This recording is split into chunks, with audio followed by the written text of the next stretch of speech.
Hello, in front of me I've got ROBOROCK Qrevo Curv. In this video I'll show you how to charge it. In the beginning, make sure that your device is turned on. Now press home button to dock your device.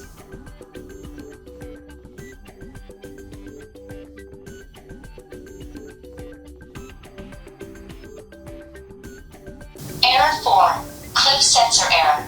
Clean cliff sensors. Move robot away from drops and... Error 4. Cliff sensor error. Clean cliff sensors. Returning to dock.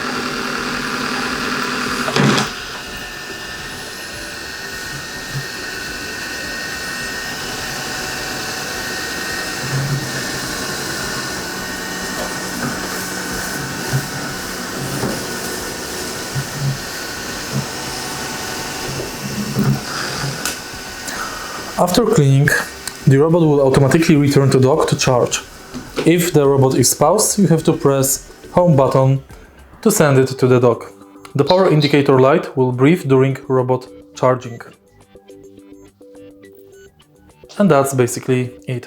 If you find this video helpful, please leave like, comment and subscribe.